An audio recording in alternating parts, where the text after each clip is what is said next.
and his uniqueness. He had the whole courtroom mesmerized. So I'm telling this whole story for some illustration I was using. And then I finished the story and I started moving on, and it was, getting close to having a break in the seminar.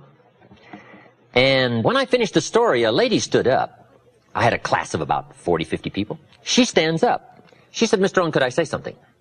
And I thought we'd been going quite a while, and she just wanted to stand up and leave and excuse herself. And she said, "Could I say something?" And I said, "Well, yes." And she looked a little sort of shaken. I said, "Yes, of course." She turned around to the group and she said, "Ladies and gentlemen, I've just had a unique experience." She said, "This story that Mr. Rohn told you about this murder trial down in Houston, Texas, some 15 years ago. She said, I want you to know the experience I've had in listening to the story has been unique because I was there." She said, the attorney that turned down the case, a pretty famous attorney, she said, he happened to be my boss. I was his legal secretary. I also sat in that courtroom. I want you to know, Mr. Rohn has described to you exactly what happened. And I thought, wow.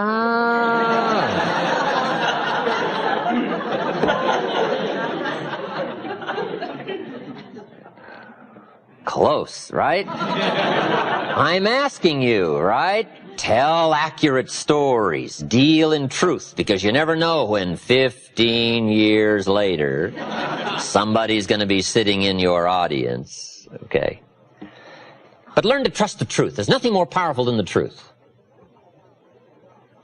I got an ancient quote for you. Here's what it is. The truth will set you free. That's what sets you free. The truth. Many people are dealing in affirmations, but I'll tell you what sets you free. The truth. The best thing to affirm is the truth. If you're broke, best thing to affirm is, I am broke. That's what you put up on the refrigerator. It's the truth that sets you free. Right? When you're shaving in the morning, gentlemen, if you're broke, you just put that up there. I'm broke. There's nothing better to set you free than the awesome facts, the truth. So deal in truth. Affirmation without discipline leads to delusion. And the discipline and the accuracy of knowing your situation. You say, well, that's a bit negative. You've got to deal somewhat in negativity. If you've got something fairly wrong with your heart, it looks like you're going to need a major operation. How many x-rays do you want them to take to find out what's really wrong? Somebody says, oh, just take one and see if we catch it. You say, no, not my heart. How many x-rays do you want them to take? It's kind of a negative subject, taking x-rays. How many? As many as it takes to find the full extent of the facts called the negative problem.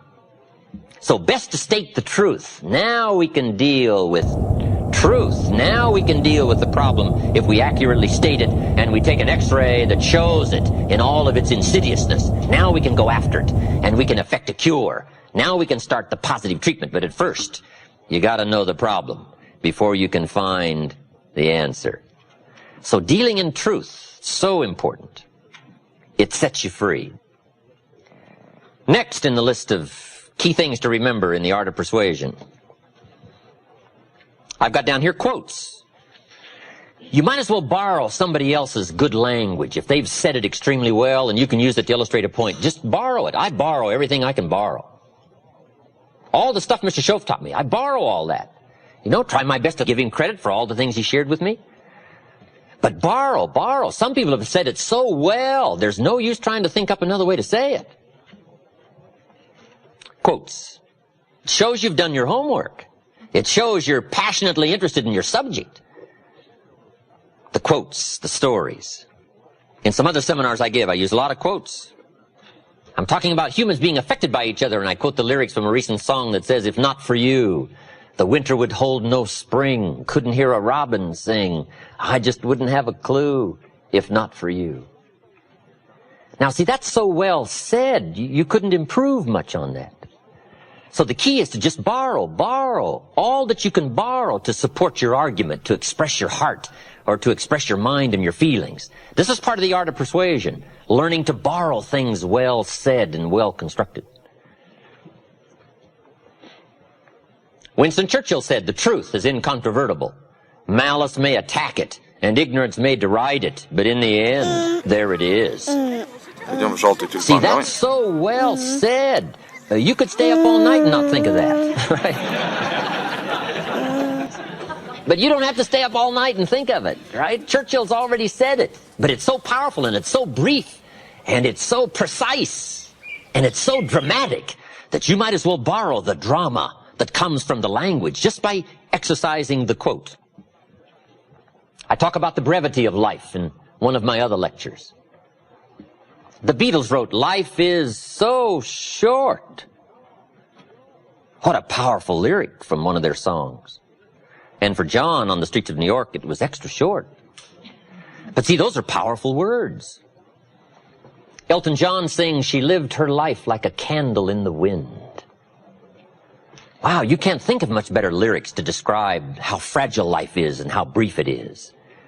Right? Those are unique words, and the key is to learn the words and borrow the words and borrow the quotes to support your expressions, your communication, your conversations. Benjamin Disraeli said, "Nothing can resist a human will that will stake its existence on its purpose." Wow, that's powerful. We call this towering language. We call this climbing the summit of words and sentences and phrases that have incredible meaning, so briefly said and yet so powerfully done. And you might as well borrow the power and borrow the explanation and borrow the effect of somebody else's unique words. Just borrow those and put them into your presentation. You'll see the dramatic difference right away. John Kennedy said, Winston Churchill had the ability in World War II to take the English language and send it into battle.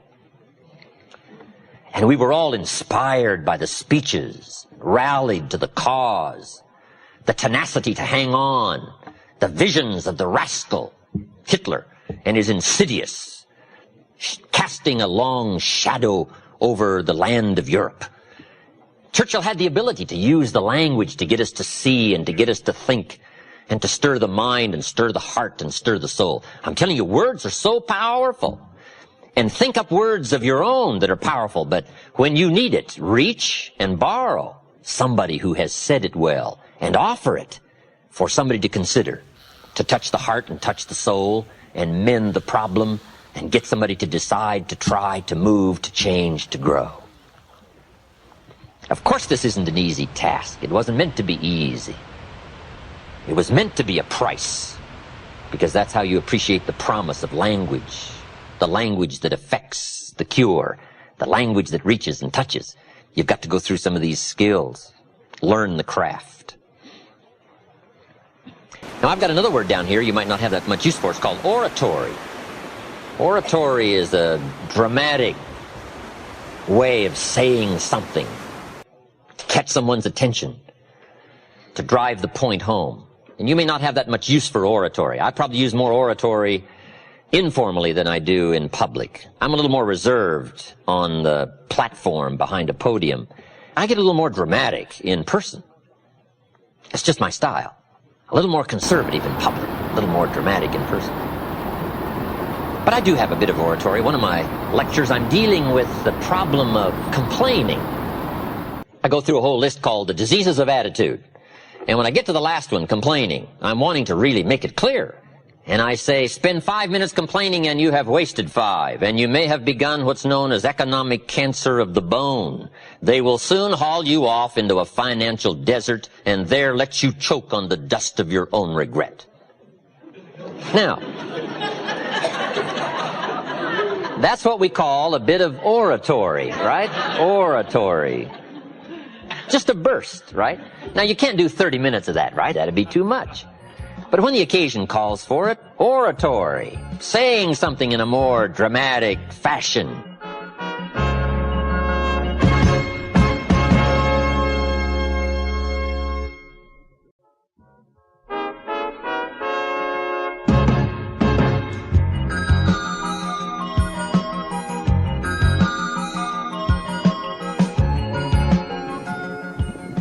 Here's the next one. This is very important in dealing in the art of persuasion. Straight talk. I don't think any of us mind anymore, do we, in saying, let's tell it like it is. Doesn't almost everybody make the comment, level with me? Tell it like it is. Put it on the line. And that was one of the great experiences I had in meeting this incredible gentleman, Mr. Schoaf, when I was 25 years old. Mr. Schoaf only went to the 8th grade in school, so he put things in very simple language. But I tell you what he did do. He laid it on the line. He said, Mr. Rohn, if you're 25 years old and you're an American male and you've been to high school and 1 year of college and you're not at least a third of your way towards your fortune, he said, isn't something wrong? Now, see, I'd never looked at it like that before. As being wrong, he said, something's wrong, right? And he said, there's nothing wrong with the country and nothing wrong with the companies and there's nothing wrong with the banks and the money, but there's something wrong with your plan. There's nothing wrong with you, but there's something wrong with your thinking, something wrong with your plan. You bought the wrong story. You bought the wrong formula. And it's easy to wind up a nice person and broke. It's easy to wind up sincere and poor. I'm telling you, you can be sincere and poor, and you can work hard and be poor if you buy the wrong formula, buy the wrong plan. You didn't add up the percentages. You never took out the calculator. You never counted the cost, as an ancient phrase says. Now, see, that kind of blunt, straight language really helped to uncover where my problem lay. Let me give you one of the most clear formulas he gave me that helped to change my life. We deal in what we call basics in one of my lectures. Basics, fundamentals. And there's just a few fundamentals. And there aren't any new fundamentals. You've got to beware of somebody who says, I got a new fundamentals. And no, fundamentals are old. You got to be suspicious of a guy that says, we're manufacturing antiques. You say, no, you don't manufacture antiques. Come on. Here's one of the greatest of basics and fundamentals. It comes from an ancient Bible phrase. Here's what it says. Whatever you sow, you will reap. We call it simply the law of sowing and reaping. Right? Simply put, the law of sowing and reaping.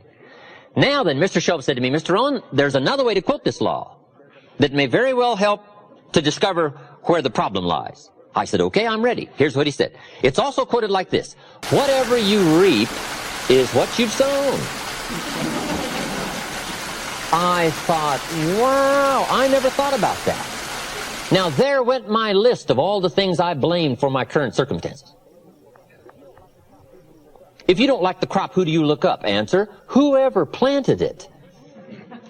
And where do you find who planted your crop? Answer, in the mirror. That's where you go come fall, come harvest time. You go to the mirror, and if necessary, you say, a few skinny carrots? I got to be unimpressed. Where were you last spring? Asleep. Didn't you read the books? Did you break your hoe? Now, we call this straight. This is talking straight. This is telling it like it is. I asked the question last night, am I reading enough books or am I not? If I engage in my current financial practices, will it take me toward the fortune I would wish for in the next 10 years or will it not? If I keep up my current health practices, will I have the vitality and the health and the vigor to do all the things I want to do 5 years from now? Will I or won't I? Are my current practices taking me where I would really like to go, or have I been kidding myself for quite some time? I had a day just before I met Mr. Schoaf called, Do Not Kid Myself Anymore Day. Here's where I am after 25 years. Here's what I've got. There's no use Mickey Mousing with the numbers. There's no use trying to stretch it. There's no use trying to excuse it. There's no use trying to paint it some phony color. Let's tell it like it is. Because it's the truth that starts the freedom mechanism working. It's the truth that starts to relieve the mind of all the guilt and all the excuses and get right down to where it is. When I finally discovered that the government wasn't my problem and that prices weren't my problem and that it wasn't the company and it wasn't company policy and it wasn't my negative relatives and it wasn't the weather and it wasn't the economy and it wasn't the community, when I finally discovered it was me, we call that trauma. Now, after I had passed through the trauma of discovering that it was me and not all the other things I'd blamed all those years, when I finally went through the trauma, now suddenly it dawned on me, hey, if it's me, I can do something about that right away. And then I started getting excited after my trauma had passed. See, if it's the government, I don't give you much chance. If it's prices, I don't give you much hope. If it's other people, I don't give you much of a chance, because I'm telling you, it probably isn't going to change. It's going to be about like it's always been, right? Opportunity mixed with difficulty. So if all those things are going to remain in place the next few years, which I imagine they will, the only change that is really going to dramatically affect your life is you. Mr. Shoaff said to me, Mr. Rohn, if it isn't going well for you, you don't say, what's wrong out there? You say, what's wrong in here? There's a Black Heritage spiritual that says, it's not my mother nor my father. It's not my brother nor my sister. It's me. What a revelation. But once you find out it's you, that's something you can go to work on this very day. You can start to make a new stretch today. You can start reading some new books today. You can sign up for some new classes today. You can start engaging in constructive thinking today. You can make some life-changing decisions today. See, you don't ever have to be the same again after this evening, only by choice. And while you wait for prices to come down, and while you wait for the outside to change, I would go to work immediately and quickly on the refinement of your own thinking and the refinement of your own disciplines, and watch how quickly the equity of that starts to grow. Now, this is called dealing in straight talk. When a father who's 40 and broke living in this country finally discovers when his children say, Daddy, how come we're not rich? If he wants to speak the truth finally, he says, I'll tell you why. I smoked it. I spent it in small daily pieces. And I didn't know it was going to mount up to be a fortune over the last 20 years. To be honest with you, I spent our fortune on non-essentials. Somehow, they got to me with all the trinkets, and I didn't know what a price it was going to pay. We call this dealing in truth. Straight talk. Tell it like it is. Okay? Next. In the art of persuasion, challenge. Challenge. We all respond to a challenge. I don't know a normal human being that doesn't respond to a challenge. From the time we were small, how high can you jump? How fast can you run? How much can you do? Can you win? Right? We all respond to a challenge. So part of the art of persuasion is challenge. Here's one of the greatest challenges Mr. Shoaff gave me. He said, let's go do it. That's the great challenge. Not you go do it, let's go do it. Boy, it's easy to say you go do it. You go change your life, you go be successful, you go make the decisions. But how much better if somebody comes along and says, let's go do it. Let's read the extra books, let's make the decisions, let's pour it on. For the next 6 months, let's go full speed 110% and see what comes of that. Boy, what an inspiring thing when somebody says, let's go do it. That's the greatest of challenge. Let's. But life is a challenge. What else is new? It is so important to articulate the challenge, the press, the push, because the push is on. But that's what life is all about, accepting the challenge, driving the roots deep, becoming as strong as possible, accepting everything that comes and making it into what you wish to make it, attempting your best, trying your hardest, thinking well, reading well, living well, struggling with it all. That's called the challenge. But that's what makes life worthwhile. That's where the value is. The struggle for high ideals to make something unique out of your life. I don't know how better to put it. That's it, the challenge. Now, here's the last part in the art of persuasion. The word is passion. Some new books just written. A passion for excellence. Passion is the emotion. Unique thing about emotions. Emotions is what gives us the drive. Emotions is the spirit. Emotions is the life. It isn't just knowledge that makes you wealthy. It's knowledge mixed with feelings and attitudes and emotions. The surge of feelings and emotions. But here's the key. Our emotions need to be educated. We've got to send emotions to school. We call civilization the intelligent management of human emotions. You've got to have the drive. Without the power, you don't get anywhere. But now we've got to have the power well educated and well directed. But that's what it takes in the final art of persuasion, putting yourself into the picture. Passion, emotion, beliefs, convictions. If you can learn to articulate those well, if you'll learn to let that flow, not just from the surface, but from down deep, from a lifetime of experience, if you'll draw from all of those feelings and commitments and awareness, even with some misgivings, even with not knowing it all, even with a sense of humility, but it's that flow of emotion that finally now seals the point in the final art of persuasion, when people have picked up the essence that you really believe and are committed to what you've been talking about, and that's why you laid it on the line. That's why you borrowed every quote you could borrow. That's why you said it as well as you could say it. That's why you told every story you could. That's why you used yourself front and center. It's because you so passionately believe in the moment and what you're trying to accomplish in the way of decision making in touching somebody else's life. Now, how good can you get at all of this, the art of persuasion? Probably one of the best illustrations I can give you is an ancient Bible story. I'm an amateur on the Bible, but there's some neat stories. One is so dramatically told, it bears repeating. It says, King Agrippa was advised one day that he had a famous man in his prison. And they came and said, "Oh, Agrippa, we have got the man you've been wanting for a long time. We've got him locked up in your dungeon." And King Agrippa knew who the man was. He was the great leader of the early Christians, formerly known as Saul from Tarsus, now known as Paul, apostle, leader of the early Christians. And Agrippa has been brought this incredible news that this man is in his dungeon. I'm sure Agrippa said, "You don't mean the man himself." They said, "O king, we have got the man." Agrippa evidently had studied this whole Christian movement and had watched it grow. And evidently he knew a lot about the man. And he said, "Bring him to me. I got to see the man in person." So they hauled him out of the dungeon and stood this man in front of the king. And the king took one look at Paul and said, "Paul, I've heard all about you.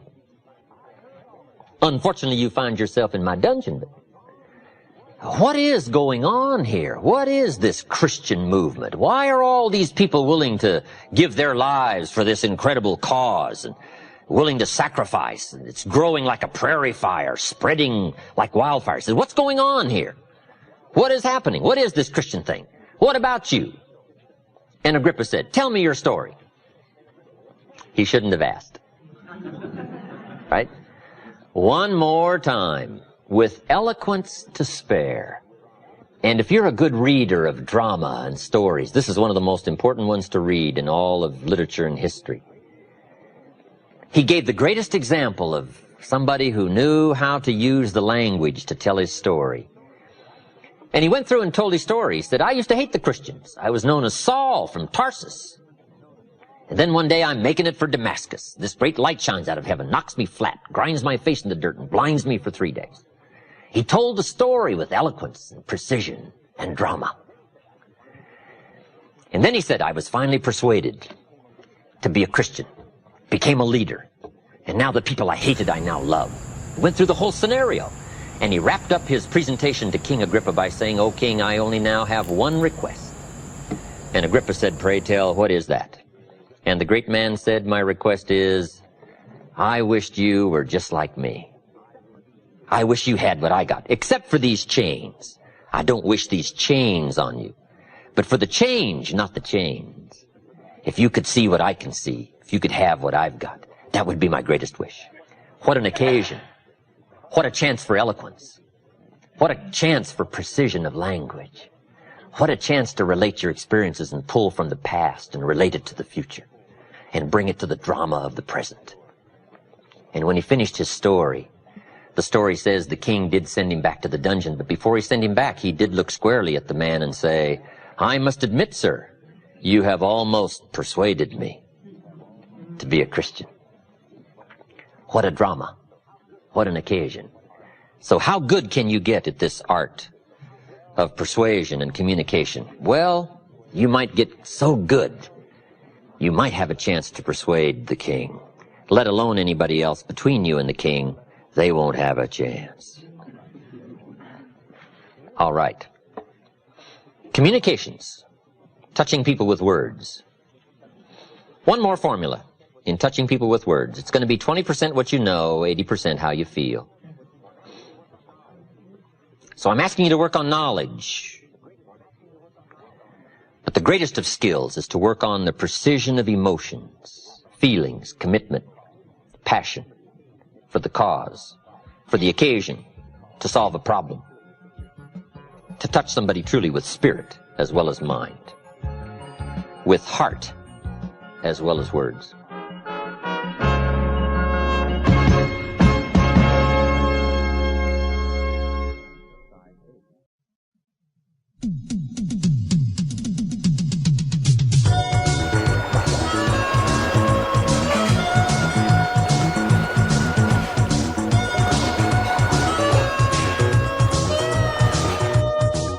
I call leadership the challenge to be something more than mediocre. The step up to the new challenge, the new opportunity. It was said of Abraham Lincoln. He was at his mother's bedside when she died, and her last words were, "Be somebody, Abe." And if that story is true, evidently he took it to heart and proceeded from that moment to become somebody. And that's the key to leadership. Inner inspection of your gifts and your skills, your integrity and your character.